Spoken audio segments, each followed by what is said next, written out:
Rav, I'm recording now. We're starting the recording. Okay, perfect. Gentlemen, can you see where we are? 43b. Mem Gimel Ahmed Bays Elo Me'ato parts of Adam. Does anybody need Ellen's got the place. Elo Me'ato parts of Adam. The image, yeah, it's a few lines back, but not too many. It's a whole. Yeah, but we're gonna move. So hold on tight because we're moving. I want to get to the Mishnah. I want to finish this discussion. Right, let's stop. I want to finish the discussion. So l'chaim, everybody. Main thing is our Torah study should be strength and bracha for Am Yisrael. That's the main thing. That's what we really can do. Besides we're talking, our Torah study should be for Am Yisrael, for the soldiers, to strengthen them, to give them bracha. Anybody got yortzites, you can mention the names. A good friend of mine is yortzeit for his mother tonight. That's Maras Esther Gila Bas Avraham. Esther Gila Bat Avraham. Oh yeah, Miriam. No. Well, let's just check what he Miriam. So we'll say Miriam. Miriam's good enough. We see that, Jeff. Okay. Okay, so just to give us the context again, and then I'm going to really put on the, how would you call it? Put in the gears, full speed, because I want to get through this. Yeah. Elo Me'ato parts of Adam. It's number 2, 43b, 43b, and number 2. Can you see, Jeff? You're good over there. Otherwise, I could even make it a drop bigger. Sorry? Elo Me'ato. Is that too big? Whoops. 1 sec. What did I do now? Okay, but no, 1 second. That was a mistake. 1 second. We're just going to go and find our share again. Okay. What did I do there with the text? Sorry. Shows you how holy our learning must be, that the That's in work. of which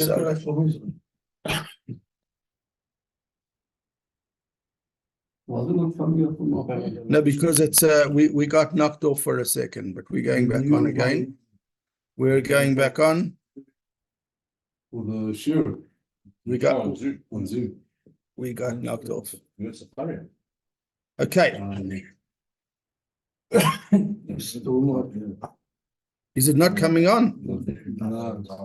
Not by me. Oh wow. Oh, did I not push the 1 sec? Shalom. Oh, screen share is paused. How do you unpause it? Let's go. Let's stop. And let's there we go. Sorry about that, guys. I don't know what went wrong over there. Okay, but the good news is you've got the font slightly bigger. Okay. So the main context was that, as we said, Rav and Gamliel had special images of the moon carved out on a tablet sculpted form on the wall close to his attic, which were utilized for the witnesses to describe their sighting of the moon. We're coming up to Rosh Chodesh now, the next few days, so it's topical. And that projected the Gemora into a whole discussion about what things are we allowed to design and sculpt and what are we not. So at this point, the Gemara says, Elo Me'ato parts of Adam lechudei tishteri. The Gemara says, how can you say that if you don't mix the image of a human face with other things, it's allowed, which seemed to be what the Gemara was saying. Alama, what do you mean? Tanya kola partzufas mutarin chutz mi partzuf Adam. You'll recall this, we read it already. We learned in a brisa that all partzufas, all facial images, animal images are permitted except for the image of the face of a person. And by the way, just to give it lahalacha, because it's interesting to look at the that according to most poskim, the prohibition of a human form refers to a full human. There are anyways those that say that one shouldn't have even a bust or a head on its own, and if you have the form of just of the head of a human, there should be something major that's disfigured or not formed properly for it to be okay. So generally, halacha does not want us to have the sculpted or protruding forms of humans as an ornament, unless, of course, there is something. The Gemara actually will discuss that, a nose, an eye, or something that is not, it mustn't be a perfect image of a human face. Is that the reason why the Haredim don't like all the advert of the girls on the buses? Now, that's all about sniut and that. That's a different thing. Amar Rav Yehuda, Breder Rav Yeshua. Rav Yehuda, the son of Rav Yeshua, said, "Mepirka de Rav Yeshua Shmiali." I learned from Rav Yeshua Loitasuniti that it says you shouldn't make with me. Loitasun oisi, you shouldn't make actual me, which means Hashem says that when I created mankind, it says this is still a chazara, but Tselem Elokim Oso Es Ha'adam, man was created in God's image. So when God says don't make images that look like me, he means don't make images that look like humans. That actually is according to the Meiri. There is another commentary on the Gemara called the Nemuka Yosef, who says that what it actually was referring to was Moshe Rabbeinu was talking, Moses was talking. And Moshe is Hashem's Eved Ne'eman, Hashem's trustworthy servant. So when he says, Lo yisasun oisi, don't make an image of me, in other words, he's communicating that Hashem is saying like this, like a human, even a great tzaddik, don't have a sculpted image that looks like that. A picture's okay, but not a protruding sculpted image. All the other attendants are okay. At this point, the Gemara says that the other kinds of images are okay. So we're trying to explain, that's the main thrust of this Gemara, is to try and explain how, and that's how this Gemara will end off, because it's a to and fro, how Rabban Gamliel was allowed to have his moon kit, you could call it, his toolbox, where he had all these different figurines of the moon. So the Gemara says, Ushara Shamoshin Mishara, who says you're allowed to have the other attendants, the sun, the moon, and the other ones. Tanya, didn't we learn in a Brisa, Loitasuniti, you shouldn't make with me. God says, don't make images together with me. Loitasun kidmus shamoshai, don't make the likeness of my attendants. Hamashamshin lafone bamorim, that serve me in the higher spheres. The higher spheres meaning the spiritual ones, like the angels, Kugoine Fanim, Usrafim, V'chayas HaKodesh, Umalachai Ashares. The Oifanim, the serpenty angels, the holy Chayas, and the angels that serve Hashem. Don't make angelic likenesses, is what it means. Now, the Gemara tries to explain that the prohibition that the Torah refers to is the more spiritual stuff, the higher stuff, angels. But we're not talking about celestial images like the moon and the sun and the stars and the constellations. And that's why the Gemara says, Omar Abaya says, Lo yasra Torah. The Torah did not prohibit Ela Shamoshin, those attendants Shebamodera Elyon, in the higher, more spiritual spheres, like angels. But the things in the lower spheres, the things that are like, let's say, the sun and the moon, etc., are allowed. So in other words, he's saying why Rabban Gamliel did have a right to have moon images. But then the Gemara attacks that. And the Gemara says, V'sheba moder atachton mishari, who says that in the moder atachton, in the lower spheres of heaven, you are allowed to copy and create likenesses. V'atanya, but we learned in a brisa that when you look at the verse in the Torah, it says that you should not serve the things. It says, Asher bashamayim mimal, which are in the heavens. The word mimal is coming later in the sentence, if you're worrying. It says, those things which are in the heavens above.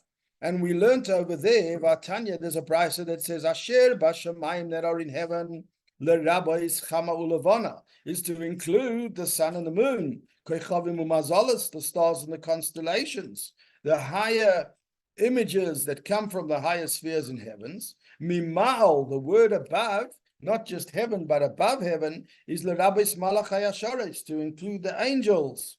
So from here it would seem that you can't make, in other words, can you see the thrust that's backwards and forwards? Can you or can't you make moon images? Can you or can't you make sun images, star images, constellation images? And what's happening is the Gemara is bringing one place, which seems to indicate we're worried about the more intangible spiritual stuff like angels, but we're less worried about the tangible or more tangible things we see through our telescopes, like sun, moon, stars, and constellation. But then the Gemara says, no, there's another brisa that says The word mima'al above is to tell us that Shamayim is the lower stuff that the astronomers see through their telescopes, and mima'al is the higher stuff like the angels. So at this point, it would seem that there is a problem with Rabban Gamliel's moon kit. So you see, this is the style of Gemora. It can launch an attack, and then there's an answer. It's a little bit like, imagine a court case, a prosecution and a defense. On the one hand, we're saying, why did he copy the moon images? Then the defense is saying he was allowed to, he wasn't allowed to, he was allowed to. That is the main thrust or format of this particular Gemora. So the Gemora tries an interesting answer. Ki Tanya Hayil Ayivdam. When we learned that in that brisa, it was about serving them. In other words, I know this is not a nice word these days, but the context there was different. The context over there was about serving the idols, that you shouldn't make moons and suns and all these things in order to serve them. You can't go to the artist and say, could you formulate me an image of the moon? Because I've got this kind of a religion where I want to do rituals or pray to it. That's the problem. But if you just want to have it as an ornament, you think it's going to be a nice centerpiece for your lobby, then that's not a problem. Kitanya Hayil Oivdam, we learned that brisa about serving the sun and the moon. That's what you're not allowed to do. Don't go make them to serve, but to make them just as ornaments, that should be allowed. So the Gemara says, hold on a second. If you're talking only about serving, then the whole discussion is strange, because you're not allowed to serve anything instead of God. You can't serve the whiskey. You can't serve anything as a deity. A jug, a tablecloth, doesn't have to be the sun, the moon, and the stars. So what is the whole chidush? What is the whole novelty of talking about the higher spheres? If the brisa was telling us that the whole novelty is that you're not allowed to manufacture a likeness of the moon only to serve it, but if you're not serving it, it's fine. That would apply to almost anything. In fact, not only so high, but even so low, down to a little worm. Even a little worm. This is where we actually last read. Even a little worm, if you wanted to make the image of one of God's smaller creatures that crawls on the floor in the ground like a worm, the same thing would apply. There'd be no problem of making it if you think it's artistic. But to make it as a deity in order to serve it, to use it for Avodah Zarah, that would be a problem. So the Gemara says, in Hachanami, you're right, that is the truth. That is actually the way it works. Anything whatsoever, you shouldn't be making it in order to serve it. It doesn't matter whether it's a small animal from down here. You know, like we have the different religions that, who are the guys that are into the cows? The Hindus. The Hindus. Whether it's an animal down here below, whether it's the sun, the moon above, you should not be making a likeness of any of these things to serve. But what's the story with ornaments? So it says,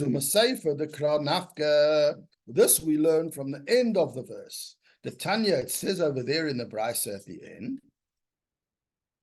you know, it said, Asher b'shamayim mimal, in the heavens that are above. V'asher ba'aretz, and those things that are on the earth, the land, mitachat, below. Now, if you think about it, the words above and below are a little bit redundant. That the heavens are above is obvious. That the earth is below is obvious. So the brisa said it was extra things that the Tanaim wanted to teach by adding below to the earth and above to the heaven. What did they want to add? The Tanya, Asher ba'aretz, when it says on the earth, it first talks about the glorious things of the earth. The rabbis to include yamim unaharis, seas, rivers, harim mountains, ukvais and hills. You know, those big, beautiful, majestic images of nature, those are the ones that are most likely to attract idolatrous service. Because people may think this is so beautiful and start to forget that this is only an agent or a creation of God and not God himself. God's not mountains and God's not rivers, but they can very quickly become the deity of people. We know the Egyptians, for instance, they worshipped the Nile because the Nile brought them their water and their sustenance. And Pharaoh would go down to the Nile and they considered the Nile as their religious worship.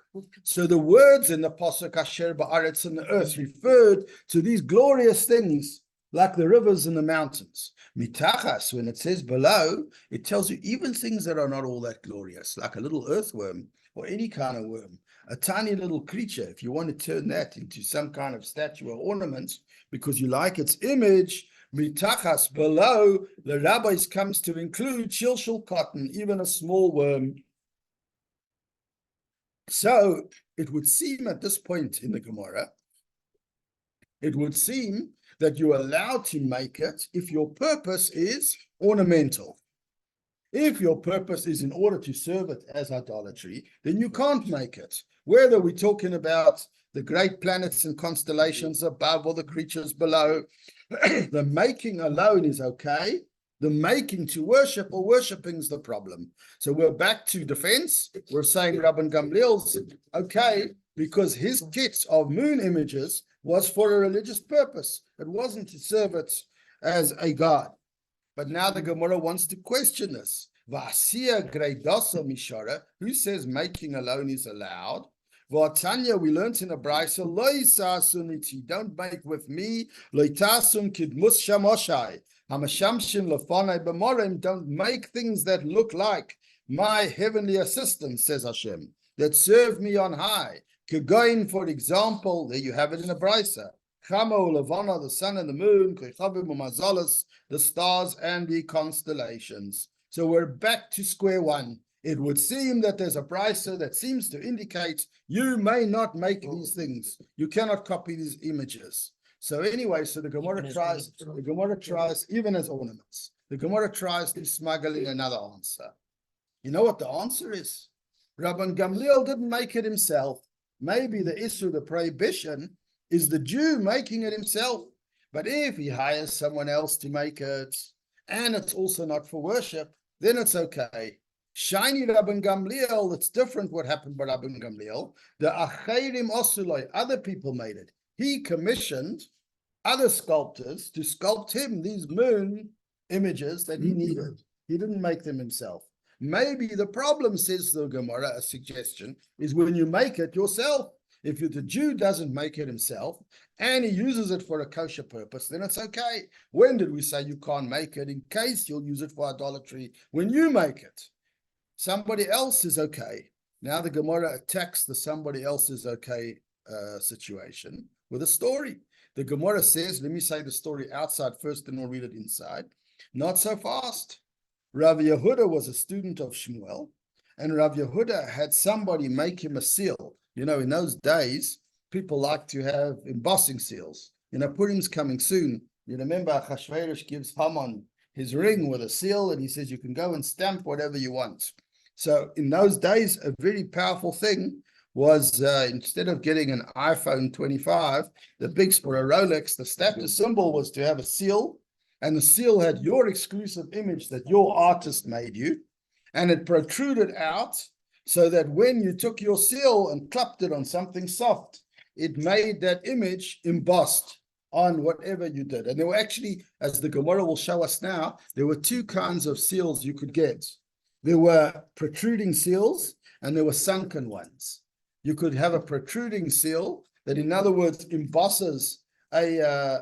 Now, the difference between the two was the type of image they would create. If the seal itself is protruding, then the thing it's going to do, if you push it into a substance, that's going to be the opposite. It's going to be, I think we got concave and convex here, if I'm not mistaken. So if the seal is the concave one, then the thing it is going to seal will be the convex one, and vice versa. If you have a seal that's sunken, then the image that it will press against will be protruding. And it's important to know this. So Rav Yehuda wanted to have a seal. So Rav Yehuda goes and he hires somebody to make him a seal, which has an image of a human face on it. And what happened to Rav Yehuda? His teacher, Shmuel, says to him, this is no good, what you've done. You shouldn't have a seal with a human face. But what you can do, I've got a solution. Go and smudge the eyes. If you can disfigure the eyes of the face on your seal, then it's okay.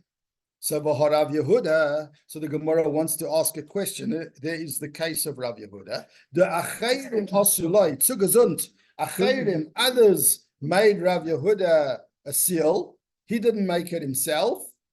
V'omelei Shmuel Rav Yehuda. Shmuel, who was Rav Yehuda's teacher, said to him, that's no good, that seal that you've got. That's a human form, and the human form is actually protruding. It's no good. So what did he say? He had a nickname for his student. He was his top student. He called him Shinana, which means sharp one.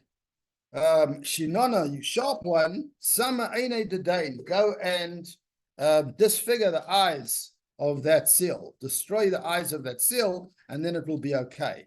But the main thing we are extracting out of the story is that Shmuel didn't want Rav Yehuda to have a seal, even though other people made it. He wasn't able to say, no, teacher, don't worry. I never made it. I had commissioned the guy and he made it for me. It didn't seem to help that somebody made it. But we just answered that Rabban Gamliel's moons were okay because he got someone else to make them. So you see the Gemora's question. So this is the Gemora's question. Does it or doesn't it help that somebody else makes it? We try to suggest, we try to lodge that as a defense for Rabban Gamliel, that he never made those moon images himself. He got another sculptor to make it. And now we see that Rav Yehuda says that that his teacher Shmuel told him that even though someone else made it, it's no good. So anyway, so the Gemora says, the problem with Rav Yehuda's seal was it was a protruding seal. It was a protruding seal. Perhaps the seal that Rabbi Yehuda had was a protruding one, but the moon images that Rabban Gamliel had were concave. Concave, convex, I think. The other way. Concave is that way, and convex is Other way. Not portrayed. so which would be the hollow? Concave.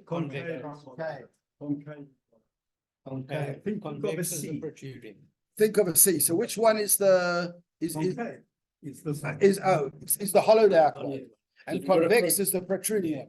Okay, so I think so. What the Gemara is saying is that Rav Yehuda's seal was convex and Rabban Gamliel's was concave. Protruding is the problem. The image of a human face as a problem of idolatry is the protruding one, which is the convex one.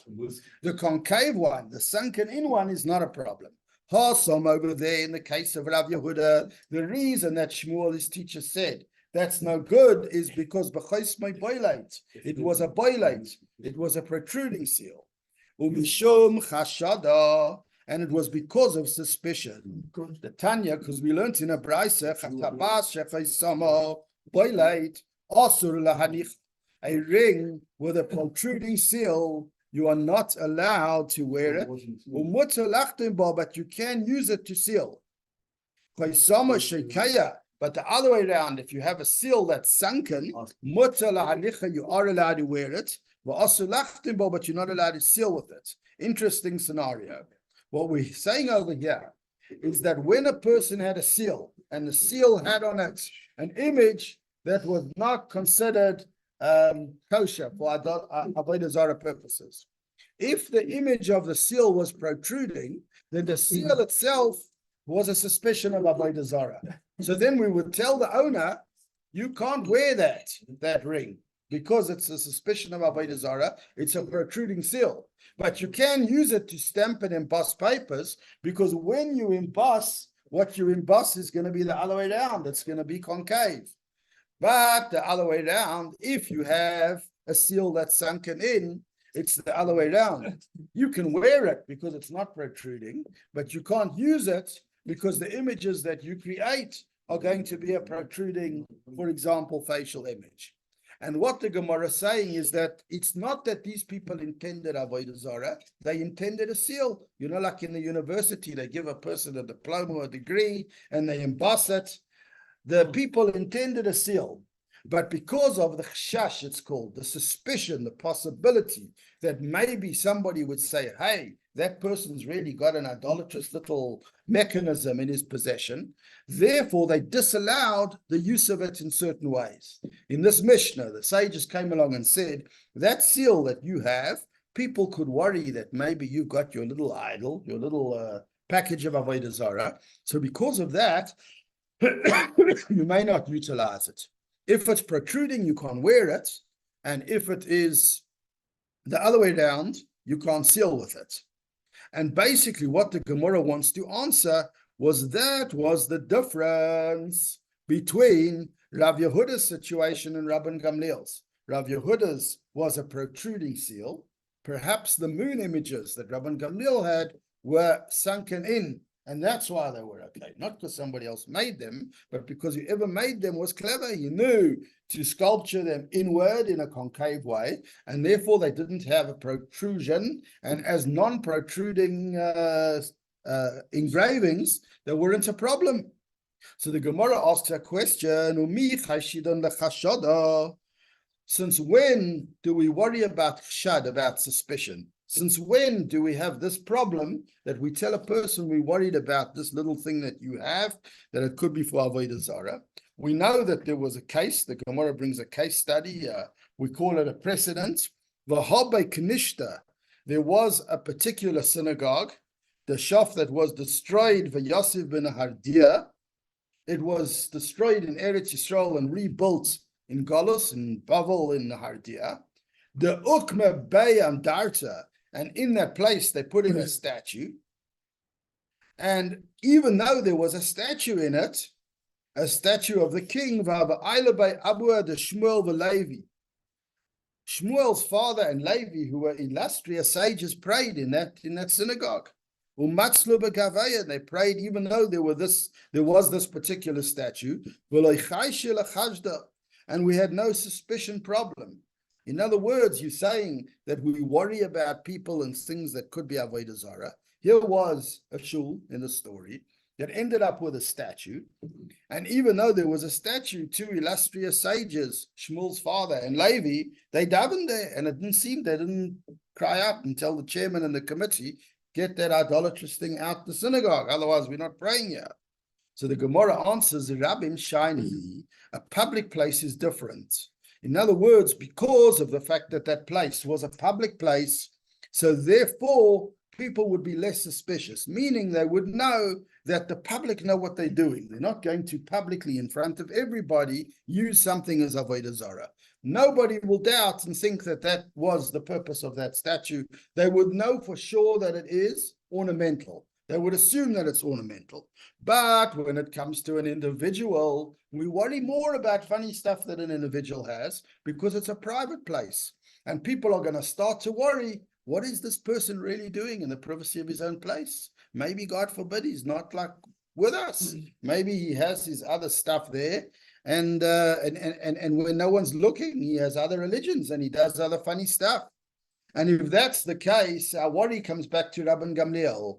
Rabban Gamliel had a private home, and in his private home, it wasn't a public place like that shul. He had these images of the moon. So surely this issue of chshad should apply. That why is he allowed to have potentially spurious or suspicious items there? So Rabban Gamliel, the Yachid, however, isn't Rabban Gamliel considered a Yachid, an individual? So why is he allowed to have things that could perhaps create potential suspicion? So the Gemara says, I'll tell you why. Kivan the Nasihu, because he's a leader of the Jewish people, Shchicha Rabim Gabay. There's always going to be many people there. The home of a Nasi, of a leader, is not private. It might look like it's his study, but people are coming there all the time, and it's considered public. And therefore, nobody will worry about something in his realm, in his sphere, because they'll say it's a public place. Everybody obviously knows that there must be a good purpose for that thing to be there. The e-boys, amen, if you want, you could say the prakim havai, that there were pieces, they weren't wholesome. In other words, that what he did, says the Gemara, you could say another thing, is that he made a set. So instead of having a whole sculptured model of a moon for these witnesses to enter, what he did is he got the guy to make it in a puzzle form. There was how would you call it, 2 or 3 pieces. And because it was a puzzle, it wasn't a problem as much as would be if it was a whole thing. In other words, he needed to show these to the witnesses. Did you see a moon that looked like this? Or did you see a moon that looked like that? But bearing in mind that he wasn't supposed to have a tangible model of the moon because of the laws of Avodah Zarah, he had them make him one that was actually pieces. And he would put the pieces together when he needed them to be together. And that's why it was okay. And the last suggestion the Gemora says, which is actually the most practical of all, and this is actually quite a powerful thing. The Gemora says, when you need it for a holy purpose, it's a whole different thing. If you want something for a neutral purpose, you want an ornament, then we worry. We're not going to let you have an ornament that's borderline avodah zarah, even if you don't plan to pray to it. We don't want you to have an image of the moon or the sun or any of these things, or the face of an ox or a lion or any of these mystical things that are borderline avodah zarah. You can't have it. But if you have a holy purpose, in other words, there's something people have to learn from it. The whole purpose of him having these things is in order to help the witnesses define exactly what kind of moon they saw, bring their testimony in the Eidos. That's a whole different reason for possession. You know, it's like saying, I might have possession of something I shouldn't. Should you want, you could say, says the Gemara, and that's actually, the final answer in this discussion. Lehislamed shiny, to teach others is different, or to teach oneself. Sometimes you can have it to teach oneself. You know what? There's a very good example of this. We don't study, for instance, other religions. Not supposed to. But some people have to, because they go out into debates, or they're going to certain places where, for the sake of Am Yisrael, they have to be able to answer. And in order that they're able to answer, they have to study. So they open up, sorry? Rabbi Finkelstein, does he don't do that? Yeah. So basically, in order that they should be able to answer theological questions for Jewish purposes, l'shem shemaim, they have to open up or even have books or things which the rest of us are not allowed to have. So the Islamic shani, to teach oneself, is different. And where's the source of this? Where do you see the Torah this? The Tanya, the Brisa says, look at the words of the pasuk, the words of the verse in Deuteronomy and Devarim, when it talks about not copying the idolatrous ways of the nations around us. The Torah says you're going to go into the land of Canaan and you're going to see what the Gentiles there do.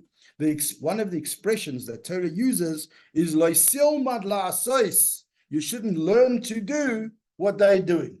Loisilmad la'asos kagayim ha'ele. Don't learn to do what they do. But you may learn in order to teach and understand.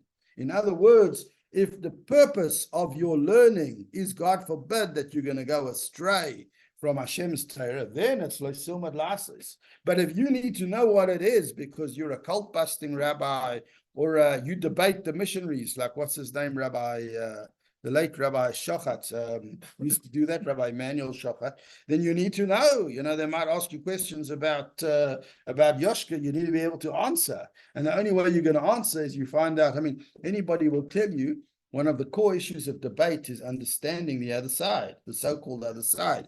If you understand the other side, then you can debate it.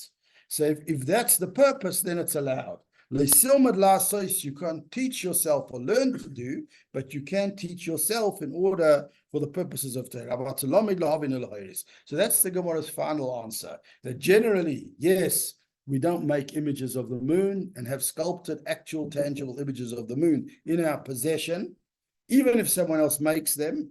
But Rabban Gamliel had them so that he could teach Torah, so that he could show people what it means, Kiddush HaChodesh, what it means to sanctify a new moon for Rosh Chodesh. That's where we'll stop. That would apply to like medical and CPR. We can have those in anatomical dummies because you're teaching from it. That would, even exactly, though they're identical to human.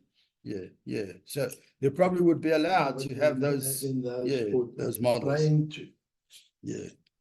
But he's saying, but still, because we normally wouldn't make a human form, but in that case, there's a medical reason to make it and to learn from it, and furthermore to help other people. Pikuach nefesh is in general an opener, as we know. I mean, even Shabbos falls aside for pikuach nefesh.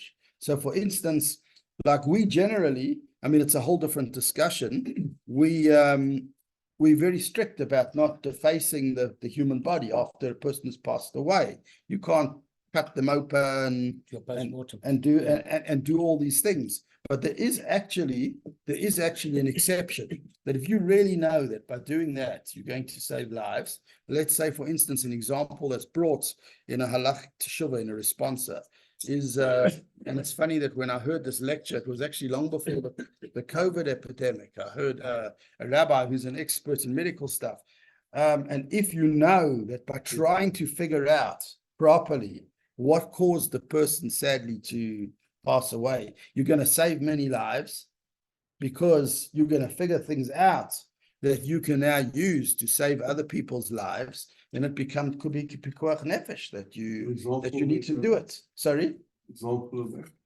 An example would be, let's say, for instance, there's a pandemic and people have died. And if the doctors were able to have access, let's say they're religious doctors who follow Torah, so normally they wouldn't be playing around with the bodies of people that have passed away. But if we give them access to the bodies of people that passed away in the form of postmortems and checking, they might be able to find out things which would save other lives, because they'd see exactly what caused it and how the people died, and save other people. You could have a concept of pikuach nefesh. So then, so what happens like now, unfortunately, with all those desecrated bodies, they had to use them and get the DNA and take them apart to identify them because they weren't visually. Yeah. So that's not, is that pikuach nefesh? That's over there. It's a different scenario. They have no choice. This is what they've been left with, and they've got to bring those body parts to Kuras Yisrael, to Jewish burial. And identify them to tell the family. Yeah. So they would. Exactly. Sometimes I had the doctor knowing he is gone. Sorry. The doctor knows he's gone. Yeah. Somebody can make a mistake, and while he's still okay. And it said, this, it's gone, it's become alive. You mean they've said that somebody's gone and he's not actually gone? Yeah. That's when you have It happens. on the So- the box, and once you've Yeah. covered it, it's The other- blocking, you know, you've got to go back. Look, it's a rough subject, but the other side of the whole Zaka story and whatever is that sometimes by being able to have access to do the research and figure out what was committed and what was done and what evil was perpetrated, you might have more evidence, which will then enable you to protect Jews in the future, because you might be able to be stronger against the Holocaust deniers and all the people that say this didn't happen and that didn't happen, in order to, God forbid, attack Jews again. If you have access to the evidence, then sadly, you empower Am Yisrael to be able to say to the world that we've got evidence this and this happened. So yes, Still those in the world that will still deny that. that's right. But I mean, we're talking about, we do our, Unfortunately. Oh yeah, no doubt about it. Some people are not interested in facts. L'chaim, everybody. You need to sell Kaddish? Bracha Chreina, and then Okay, thanks, Rob. Thank you. Thank you very much. הכלכלה והטובה לשדה ועליה חמדה טובה ורחבה שרצית ונחת על אבותינו לכל נביאה ולתבוא מטובה רחם נא אדוני אלוהינו ישראל עמך ועל ירושלים עירך ועל ציון שם כבודך ועל מזבחיך ועליך לערב לירושלים עיר הכהנת מרב בימינו ועלינו תורה ושמחנו בבניינה ונוחם בבריאה ונשבע מטובה וברכך לקדושה וטהורה תהיה אתה אדוני טוב מיטיב לכל ומטה לך על הארץ על המחיה ועל הכלכלה ברכתה אדוני על הארץ ועל המחיה. Amen. ברוך אתה אדוני מהעולם הורג נפשות רבות וחסרונם על כל מה שבראת לחיות בנו ואת כל חי ברוך העולמים. Amen. Thank you very much. Shavua Tov, Rob. Shavua Tov, let's take care.